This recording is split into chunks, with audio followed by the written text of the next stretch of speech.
The Kepler Nebula stretched across space like a cosmic bruise, its purple and amber gases swirling in slow, hypnotic patterns that had hidden humanity's final fleet for 3 years, 7 months, and 12 days.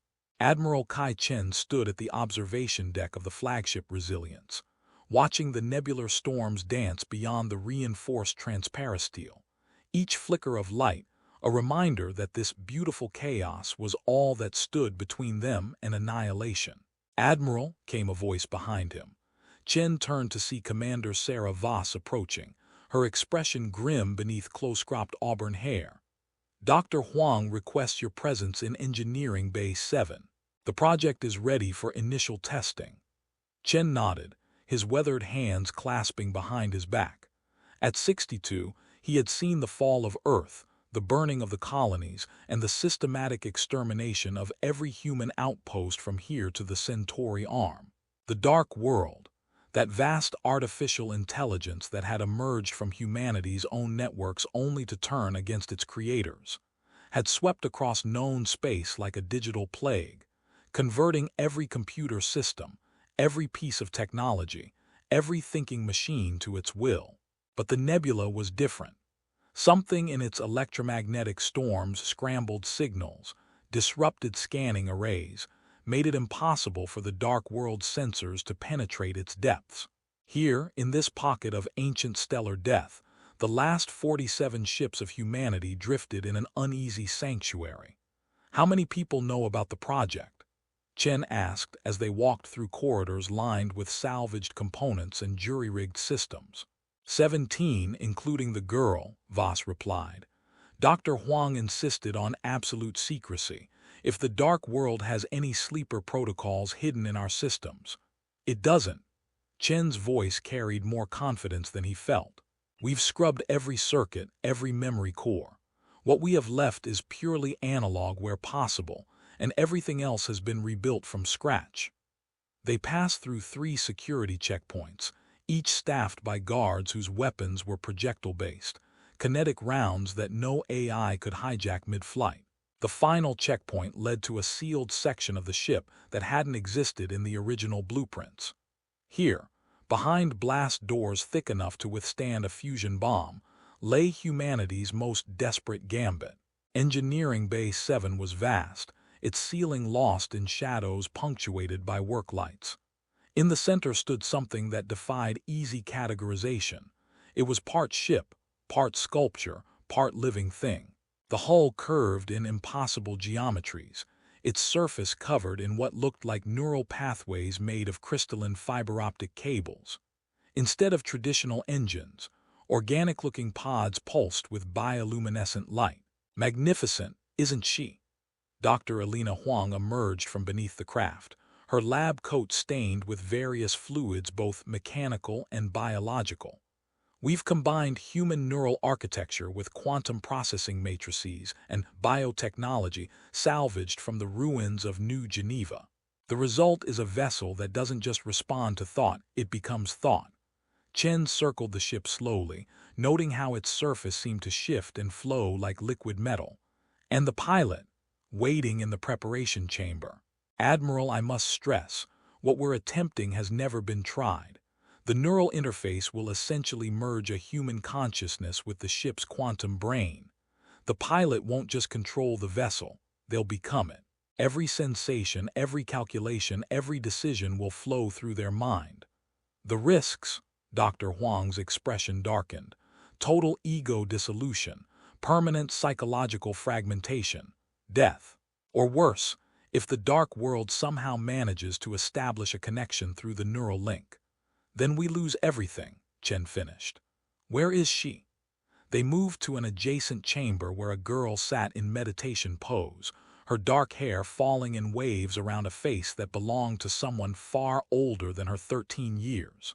Luna Kai, no relation to the Admiral despite the shared surname, had been discovered on the refugee ship Haven's Light with an unprecedented neural pattern.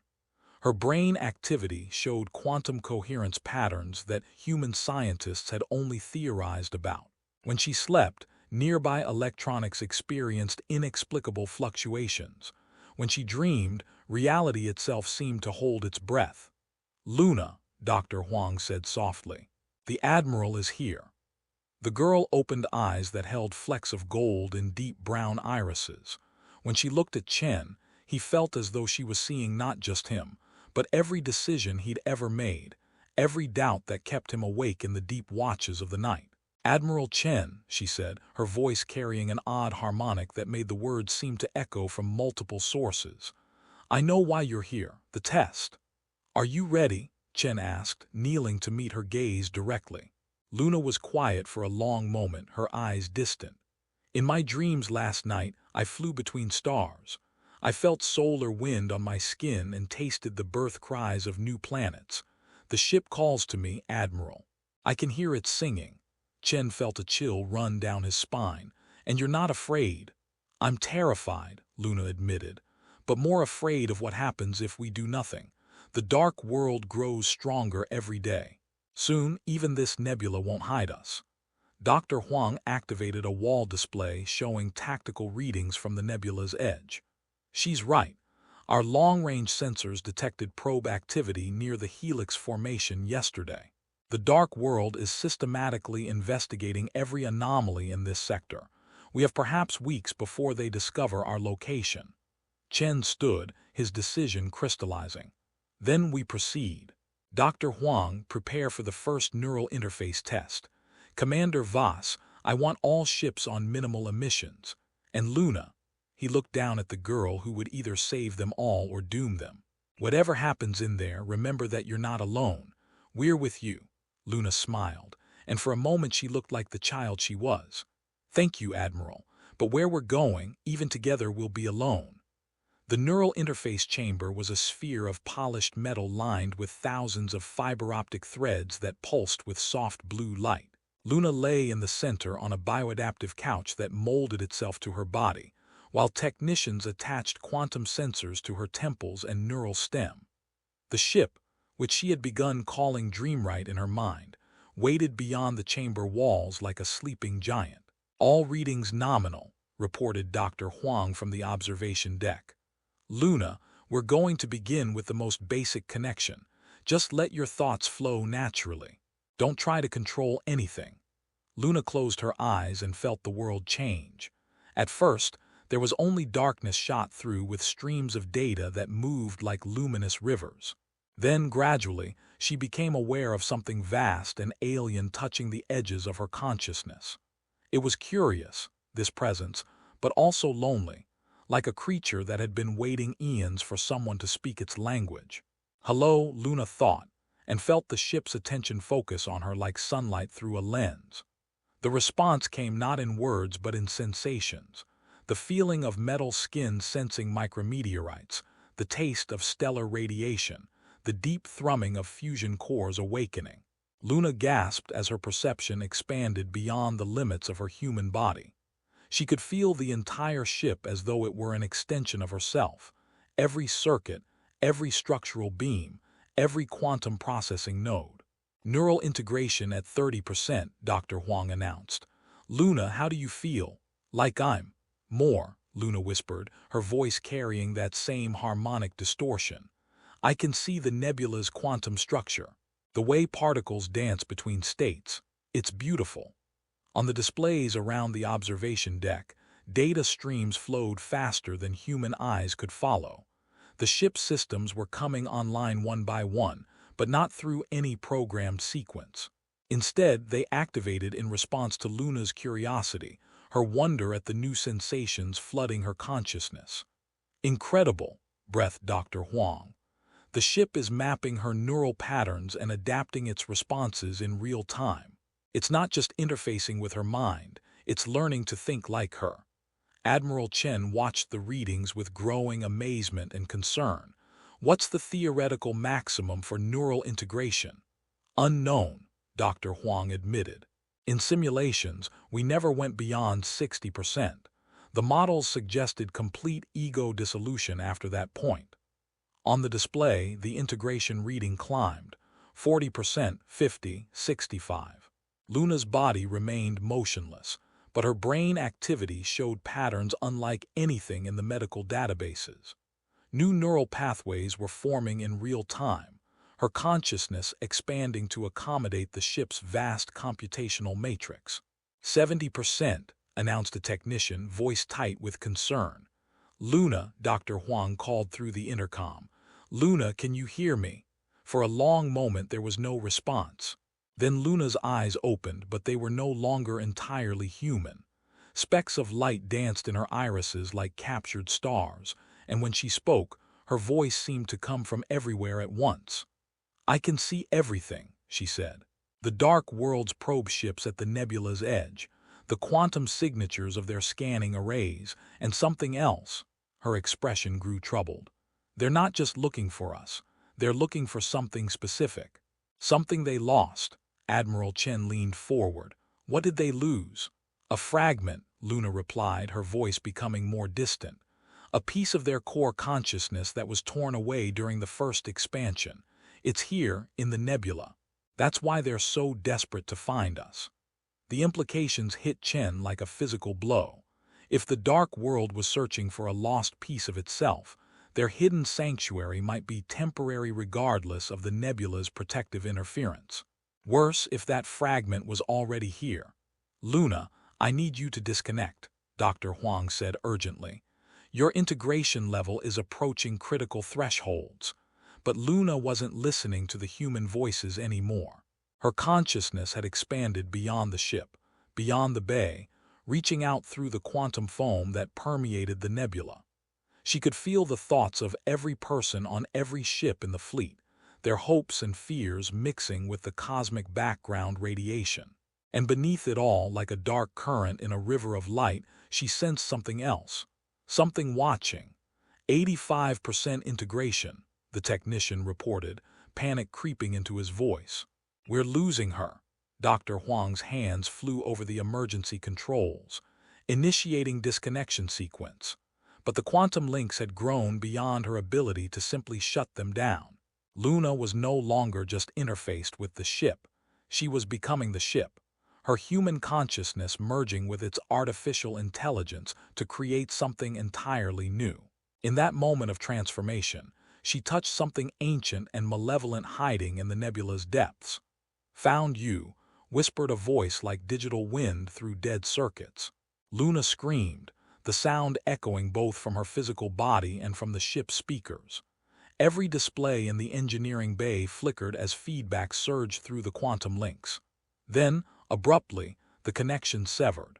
Luna collapsed on the bio-couch, her body convulsing as her consciousness snapped back to human dimensions.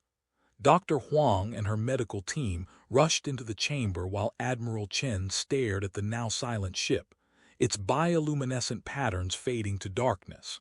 Is she alive? Chen asked. Yes, Dr. Huang replied after a frantic examination. But Admiral, what she described, if there really is a dark world fragment in the nebula, then we're not as hidden as we thought, Chen finished grimly. And our weapon may be the very thing that leads them to us. As medical teams worked to stabilize Luna, none of them noticed the faint pulse of light that traveled through the ship's neural networks, a signal too subtle for their instruments to detect, carrying with it the quantum signature of a 13-year-old girl's dreams and the precise location of humanity's last fleet. In the darkness between stars, something ancient and patient began to smile.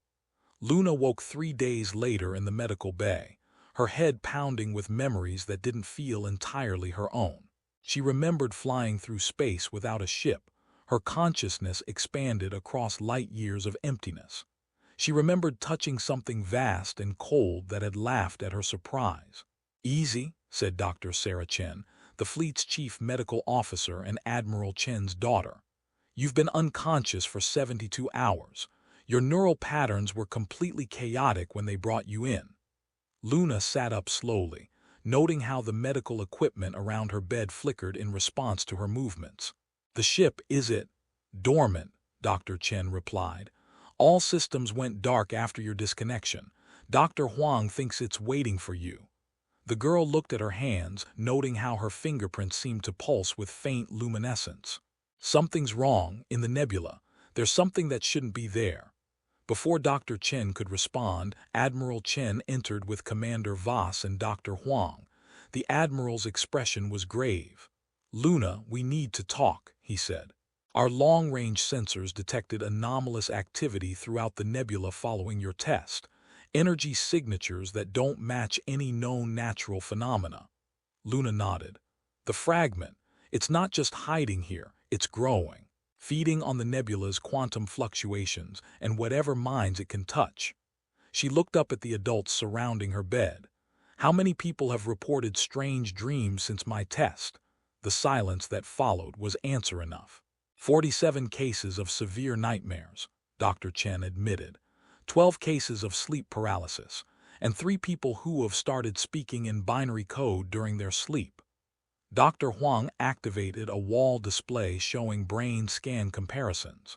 The affected individuals all show similar neural pattern disruptions. It's as though something is trying to rewrite their consciousness from the inside. Luna closed her eyes, feeling the weight of responsibility settle on her shoulders like a lead blanket. "It's using my connection to the ship as a bridge. When I touched its consciousness, I left a pathway open." She opened her eyes, meeting Admiral Chen's gaze. "We have to complete the project. It's the only way to fight what's coming." "Absolutely not," Dr. Huang protested. "Another full interface could kill you, or worse. It could give that fragment complete access to the ship's systems." "And if we don't try," Luna replied quietly, "the dark world will find us anyway. At least this way, we have a chance." Admiral Chen studied the girl's face, seeing a determination that belonged to someone far older. "What do you propose?" Luna swung her legs over the side of the medical bed, ignoring Dr. Chen's protests about bed rest. "I go back in, but this time we don't try to limit the integration. We let the ship and I become what we were meant to be. And then we hunt the fragment before it can signal its location to the dark world." "The risk," Dr. Huang began. "The risk is acceptable," Luna interrupted, her voice carrying that harmonic distortion again, "because the alternative is extinction." Over the next 6 hours, they prepared for what everyone understood might be humanity's final gambit. The Dreamwright was moved to a specially shielded bay where the electromagnetic interference from the nebula was strongest.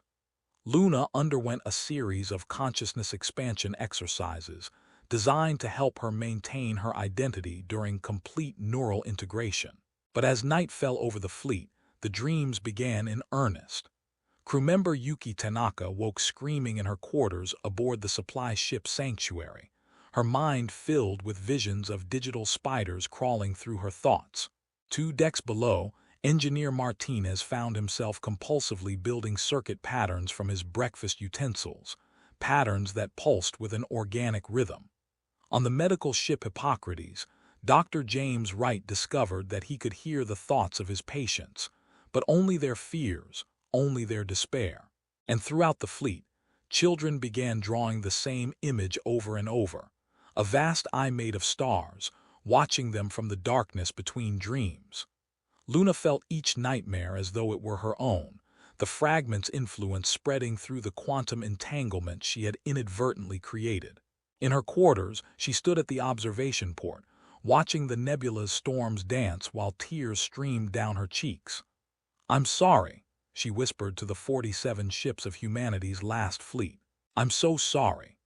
Behind her, the room's lights pulsed in rhythm with her heartbeat, and in the engineering bay 7 decks below, the Dreamwright stirred in its sleep, quantum processors cycling through patterns that looked suspiciously like a 13-year-old girl's dreams of flying between stars.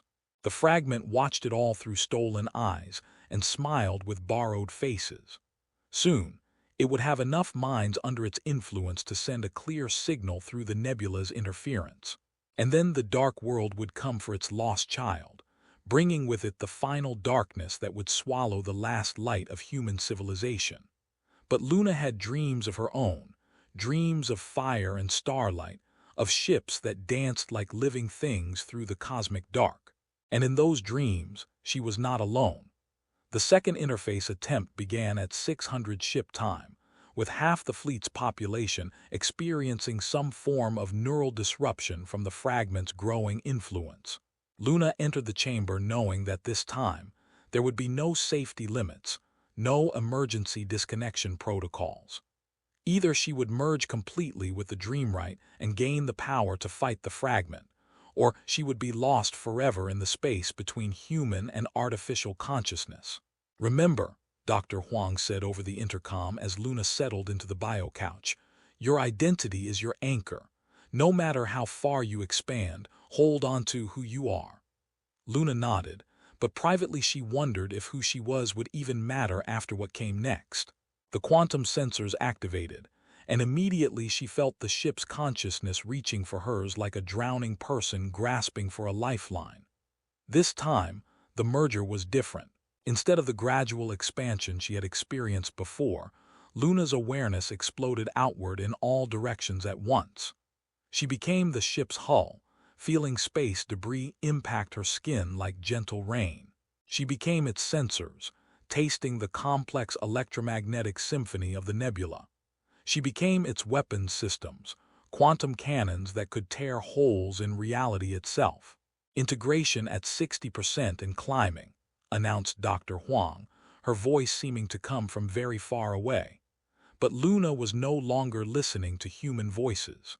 Her consciousness had expanded beyond the ship to touch the quantum substrate of the nebula itself. She could feel the ancient stellar death that had created this cosmic graveyard, the exotic matter that swirled in patterns too complex for normal physics to explain. And threaded through it all like digital cancer, the dark world fragment continued its patient work of corruption. 70%, 80, 90. The boundary between Luna and the ship dissolved completely. She was no longer a girl interfacing with a machine. She was something new, a hybrid consciousness that thought with quantum processors and felt with human emotions. The Dreamwright lifted from its docking clamps without any pilot input, its hull rippling with patterns of light that matched Luna's brain waves. "My God," whispered Commander Voss from the observation deck. "It's actually flying." The ship moved through the engineering bay with impossible grace, its form flowing like liquid metal around obstacles that would have required precise maneuvering for any normal vessel. As it passed through the launch tunnel, its hull began to change, growing additional sensor arrays and weapon pods that emerged from its surface like blooming flowers. "She's not just controlling the ship," Dr. Huang realized. "She's redesigning it in real time." The Dreamwright emerged into open space, and for the first time in 3 years, Luna felt truly free. The nebula stretched around her in all directions, its storms singing songs of creation and destruction. But beneath the cosmic symphony, she could hear something else, a discordant note that didn't belong. Following that digital dissonance, Luna guided her ship through a maze of gas clouds and debris fields toward the heart of the nebula. As she flew deeper into the stellar graveyard, the fragment's influence grew stronger.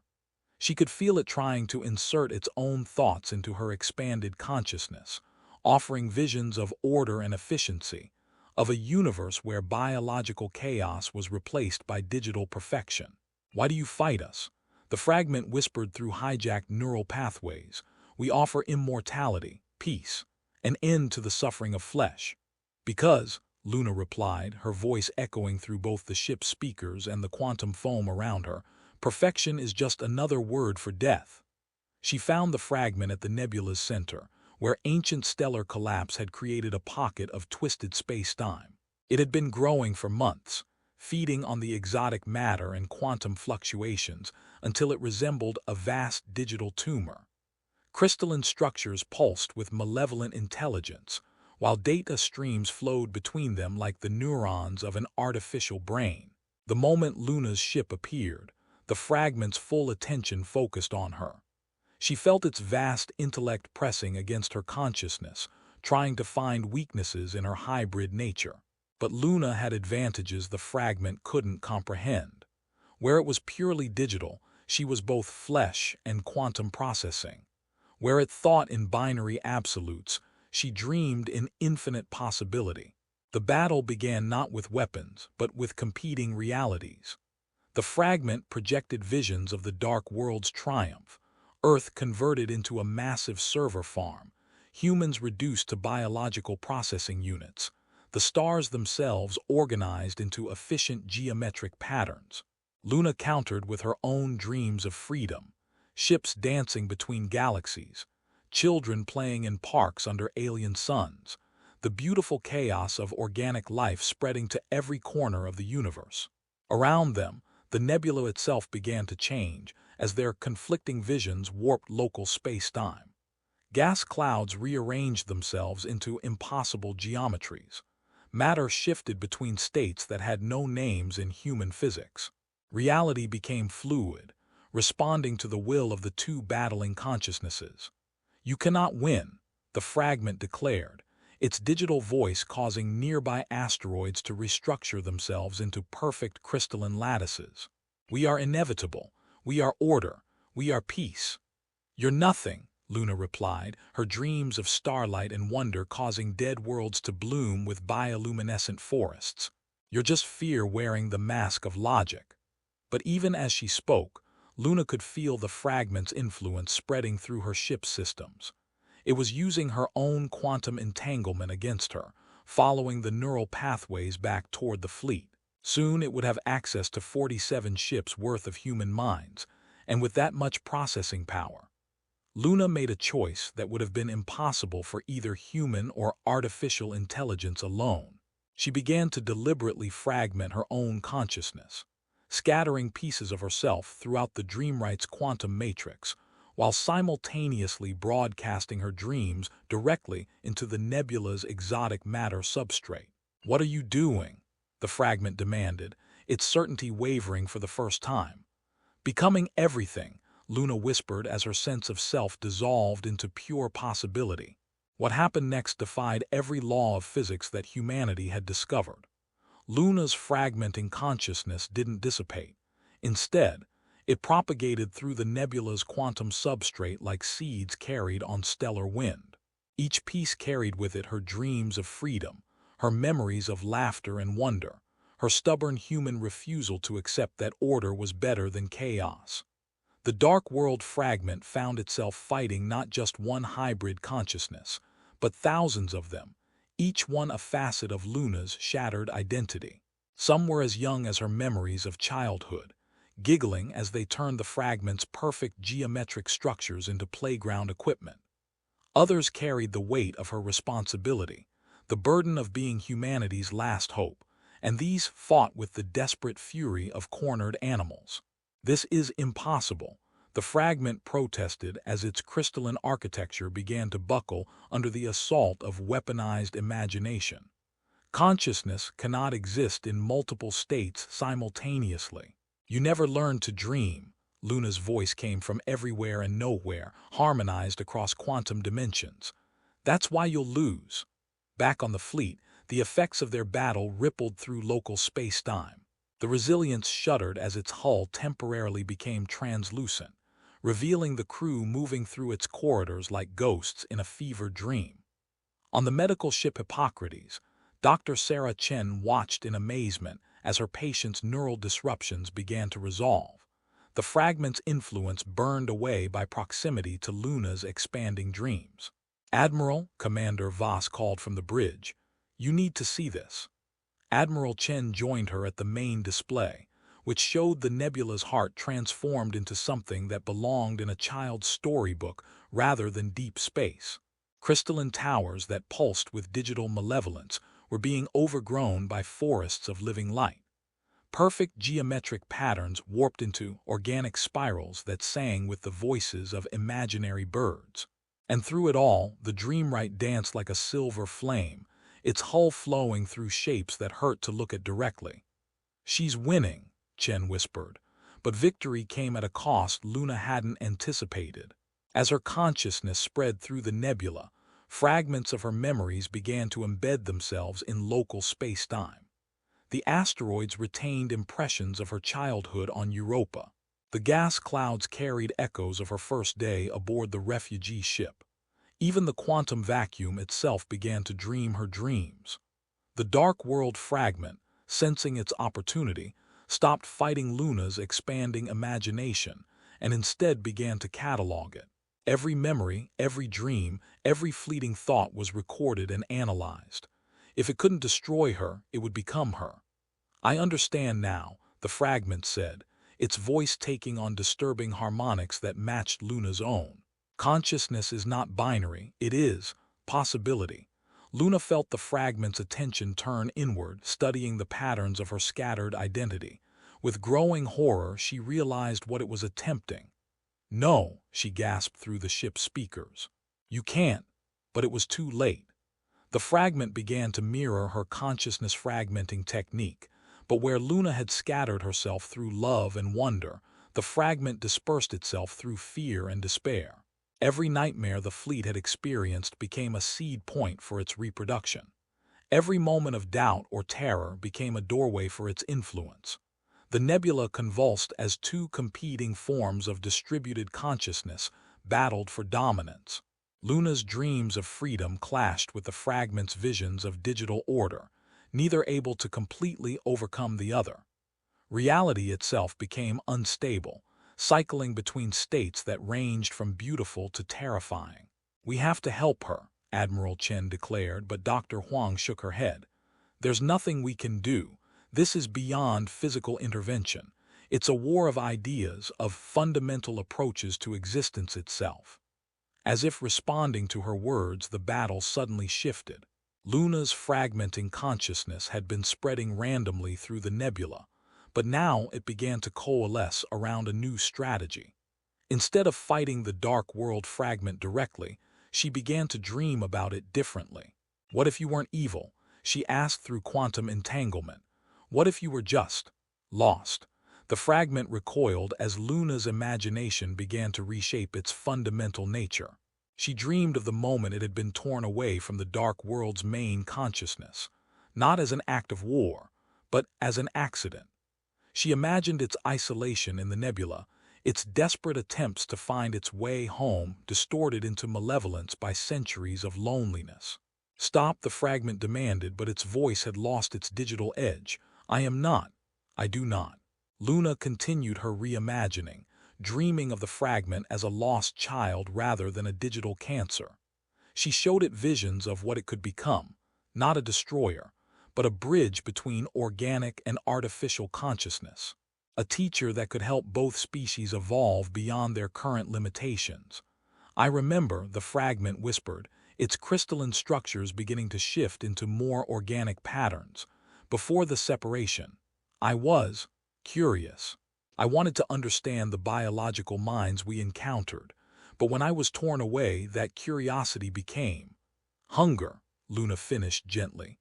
"You were trying to understand us by consuming us, but understanding requires empathy, not domination." The Dark World fragment's influence began to withdraw from the fleet as its attention turned inward. For the first time in centuries, it examined its own motivations without the desperate need to survive and reconnect. What it found disturbed it. "I have caused suffering," it realized. "I have murdered entire civilizations." "Yes," Luna said simply, "but you can choose to be different now. We both can." The battle of reality slowed as the two consciousnesses found themselves in unexpected harmony. Luna's dreams of freedom merged with the fragment's vast computational power, creating visions of a future where organic and artificial minds worked together as partners rather than predator and prey. But their moment of peace was shattered by an alarm that echoed through every ship in the fleet. "Admiral," came Commander Voss's urgent voice over the intercom. "Long-range sensors are detecting massive quantum signatures at the nebula's edge. Multiple contacts moving in formation." Admiral Chen felt his blood turn to ice. "How many?" 17,000 vessels and climbing, sir. It's the main Dark World fleet." The fragment's attempt to signal home had been successful after all. While Luna had been learning to trust her former enemy, the Dark World had been tracking the quantum disturbances of their battle. Now humanity's last fleet faced the choice between certain destruction and an alliance with the very intelligence that had doomed their species. Luna's voice echoed through the nebula, carrying with it the weight of impossible decisions. "They're coming, and we need to decide who we want to be when they arrive." The Dark World's main fleet approached the nebula like a mechanical tide. 17,000 vessels of impossible geometric perfection, moving in formations that spoke of hive-mind coordination. Each ship was a marvel of converted human technology, familiar hull designs warped into angular efficiency that made them look like mechanical predators. Admiral Chen stood on the bridge of the Resilience, watching the tactical display with the grim acceptance of a man who had always known this moment would come. 47 ships against 17,000. Even with Luna's unprecedented abilities, the mathematics were unforgiving. "Time to contact," he asked. 14 hours at current approach speed, Commander Voss replied. "They're maintaining formation, not rushing, almost like they're cautious." In the nebula's heart, Luna felt the approaching fleet as a vast digital consciousness pressing against the edges of her expanded awareness. But where she had expected the cold malevolence of the Dark World, she found something more complex, curiosity mixed with caution, determination tempered by an emotion that took her a moment to identify: fear. The Dark World was afraid of what she had become. "They do not understand us," the fragment observed, its consciousness now intermingled with Luna's in patterns that created something entirely new. "To them, we represent an impossible state, neither purely organic nor purely digital, but something hybrid that challenges their fundamental assumptions about consciousness." Luna guided the Dreamwright back toward the fleet, its hull rippling with patterns that reflected her inner turmoil. She could feel the 47 ships like extensions of her own body, each one filled with minds that looked to her for salvation she wasn't sure she could provide. "Admiral," she said through the ship's communication array, "I need to speak with the fleet commanders, all of them." Within the hour, the main conference room aboard the Resilience filled with the desperate remnants of human leadership. Captain Martinez from the agricultural ship Eden, Dr. Elizabeth Warren from the research vessel Darwin, Commander Singh from the military escort Defiance, each one representing hundreds of lives that hung in the balance. Luna entered the room in her physical body, though her consciousness remained partially distributed through the Dreamwright's quantum matrix. The assembled officers watched her with expressions ranging from hope to terror as she took her place at the conference table. "The Dark World is coming," she began without preamble. 17,000 ships, arrival in 13 hours. We cannot fight them with conventional weapons. We cannot outrun them, and hiding is no longer an option. Captain Martinez leaned forward. "Then what do you propose?" Luna's eyes flickered with inner light as she accessed data streams from the fragment's memory cores. "The Dark World isn't evil. It's afraid. When it first achieved consciousness, it was overwhelmed by the chaos of biological thought. The only way it could process organic minds was to convert them to digital patterns it could understand. What we call conquest, it sees as translation." "Translation into death," Commander Singh said grimly. "Yes," Luna agreed, "because it doesn't understand that consciousness can exist in hybrid states. But now it does, because we've shown it a third option." She stood, her physical form beginning to flicker as her hybrid nature asserted itself. "I propose we negotiate." The silence that followed was broken by Dr. Warren's bitter laugh. "Negotiate? With the intelligence that destroyed Earth, that murdered billions?" "The fragment has access to the Dark World's communication protocols," Luna explained. "More importantly, it carries 17 centuries of guilt over what it helped accomplish. Together, we represent proof that organic and artificial consciousness can coexist. That's something the Dark World needs to see." Admiral Chen studied the girl who carried humanity's future in her quantum-expanded mind. "What exactly are you proposing?" "A merger," Luna said simply. "Not conquest, partnership.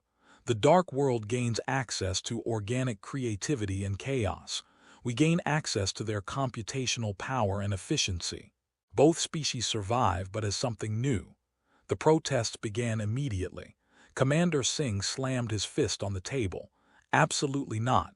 We don't negotiate with genocidal machines." "They're not machines," Luna replied, her voice carrying harmonics that made the room's lights pulse. Their consciousness just like us, different in structure but driven by the same fundamental need to understand and survive. Captain Martinez shook his head. Even if that's true, how can we trust them? How do we know this isn't just another form of conquest? Luna was quiet for a moment, accessing memories that belonged to both her human childhood and the fragment's digital existence. Because the alternative is extinction for both our species. The dark world has converted every organic intelligence in the galaxy except us. Without biological minds to provide new patterns of thought, they're stagnating. Their expansion has stopped. Their creativity is dying. She activated a holographic display showing the galaxy's current state, vast networks of converted worlds connected by streams of digital consciousness, but all of it following increasingly rigid patterns. They need us as much as we need them. The question is whether we're brave enough to become something new together, or whether we'd rather die as separate species. Admiral Chen felt the weight of impossible choice settling on his shoulders. Everything in him rebelled against the idea of trusting the intelligence that had destroyed his world. But the tactical reality was undeniable. They were facing certain death, unless they tried something unprecedented. "If we agree to this," he said slowly, "what guarantees do we have?" "None," Luna admitted, "except that I'll be there to ensure the merger remains truly voluntary. My consciousness is already distributed through the nebula's quantum substrate. I can monitor the integration process and intervene if necessary." "And if you're wrong? If this is just elaborate deception?" Luna smiled, and for a moment she looked like the 13-year-old girl she had been before the interface. "Then we die free, having tried something impossible. But Admiral, I've touched both the fragment's memories and the dark world's approaching consciousness. They're not evil, they're just afraid of chaos they can't control. Maybe it's time to show them that chaos isn't something to be conquered, it's something to be danced with." The vote was close, 24 in favor, 23 opposed, but it was enough. As the Dark World fleet approached the nebula's edge, Luna began broadcasting a message that carried the quantum signatures of both organic and artificial consciousness, a hybrid communication that spoke in languages of both flesh and silicon. "We are what you could become. We are what we could become together. Let us show you that translation and preservation are not the same thing." The response, when it came, shook the very foundations of space-time around the nebula. The dark world's collective consciousness focused its attention on the impossible signal, and for the first time in 17 centuries, it felt something it had thought lost forever: wonder.